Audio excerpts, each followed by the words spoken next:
Match d'alignement ce vendredi soir avec une belle affiche puisque le leader du classement Algoïc recevait son dauphin, le Top Sport Antwerpen. Le choc donc de cette soirée, un duel qui oppose deux coachs emblématiques de notre compétition, Karim Bachar face à Luka Crania. Un choc qui aura tenu toutes ses promesses, le tout sous la surveillance, sous l'œil bienveillant de Jean-Marie Pfaff. Les Anversois qui vont donner du fil à retordre au leader avec un début de match convaincant, avec un effort ici de Adnan sur la gauche pour servir Amar Zougagui.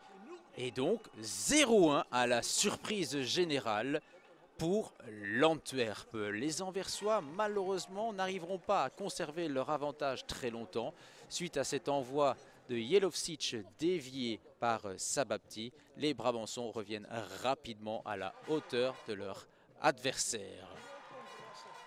Un but partout, le ton est donné dans ce choc du classement. Et puis les Anversois vont repartir vers l'avant, décomplexés, avec Sabapti, avec cet effort pour mettre Grelo dans le vent. Le deuxième ballon revient à Hamza Zaf qui redonne l'avantage à l'Antwerp.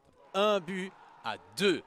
On se dit, tiens, il y a peut-être quelque chose à faire pour les Anversois ce soir, puisque à l'entame de cette rencontre, les Brabançons restent sur un bilan parfait de 20 matchs, 20 victoires. D'autant que la malchance semble être présente du côté des Brabançons avec un premier poteau ici de Tomic. À noter également un excellent Juvin Duro qui a multiplié les parades durant cette partie. Et puis l'Antwerp qui a même eu la balle du break avec ce face-à-face entre Hamza Zaf et Bram Meyers. Le premier des deux duels remporté par le gardien donc, de Algoïc. La malchance, on en reparle avec Thiago Debay. Son envoi surpuissant trouve l'équerre. Cette fois-ci, Juvin Duro était battu. Et juste avant le repos, il exécute encore une excellente parade pour empêcher donc les Brabançons de revenir à égalité. Début de seconde période, à toute allure, le discours de Luka Crania qui va directement porter ses fruits avec l'égalisation après seulement 18 secondes de Dragan Tomic, le Serbe. 2 buts partout. Les Brabançons qui vont vraiment dominer ce début de seconde période avec ici un arrêt en deux temps de l'équilibriste Juvin Duro. Tomic, on le retrouve avec cette offrande offerte par donc Amar Zougagui. Un doublé pour le Serbe et 3-2. Le chassé-croisé continue entre ces deux équipes. Un match avec pas mal de rebondissements. L'Antwerp qui va souffrir physiquement durant cette seconde période et forcément on s'expose à des contres en prenant des risques. Et Diogo qui va finalement soulager tout le monde avec le joli but du 4-2 et un nouveau succès pour le leader et le bilan parfait continue. Encore un match et ils auront remporté tous les matchs de la phase classique. Et donc maintenant on écoute le dernier buteur, à savoir Diogo.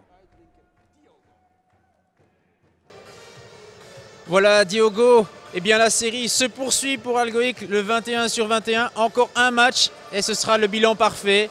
Tous les matchs remportés durant la phase classique. Ouais, je vais pas mentir, mais c'est un objectif qu'on essaye de réussir parce que personne, un autre club n'a jamais fait ça, cet objectif-là. C'est un but qu'on cherche depuis longtemps déjà. Alors revenons un petit peu quand même sur le match d'aujourd'hui. Une belle affiche, le premier contre le deuxième, un spectacle de tous les instants et une très belle équipe de l'Antwerp. Hein. Elle vous a bousculé, ils ont même mené au repos. C'était une première cette saison de voir le leader mener au repos. Et puis derrière, vous avez fait la différence en début de seconde mi-temps. Ouais, c'est vrai, c'est pas par hasard qu'ils sont deuxième. Tu vois, ça fait quelques années qu'ils jouent pour être champion. Et voilà, je savais déjà dès le début que ça allait être un bon match. Bon, heureusement, ça tombait pour nous. J'espère qu'on continue jusqu'à la fin de la saison, comme ça on est champion. Mais c'était un bon match de voir, même de jouer, parce qu'ils nous ont mis en difficulté. Mais bon, on a marqué au début de deuxième mi-temps, c'est pour ça. Je pense qu'on a fait un bon match. Et puis, il y a ton but aussi, hein, le 4-2 qui permet vraiment à ton équipe de souffler. Hein. Ouais, après, avec 2 buts d'écart, on va dire comme ça, on peut plus gérer le match. On a un peu de gras à brûler, tu vois, c'est pour ça que... Et voilà, quoi. Je pense qu'après le 4-2, on a su faire le match qu'il fallait, juste gérer bien, comme ça on ne prend pas de risques et on gagne le match. Alors un petit mot quand même sur la grande nouvelle pour Algoïc. L'année prochaine, eh bien, on n'appellera plus ce club Algoïc, ça devient le Sporting d'Anderlecht. Ça vous fait quoi? Ça, c'est un grand plaisir. Hein. Ça montre le travail que Algoïc a fait dès le début et on va continuer. Le club, on a changé le nom, mais tout le monde est là et on va essayer de pousser encore plus le club maintenant avec Anderlecht. Merci beaucoup.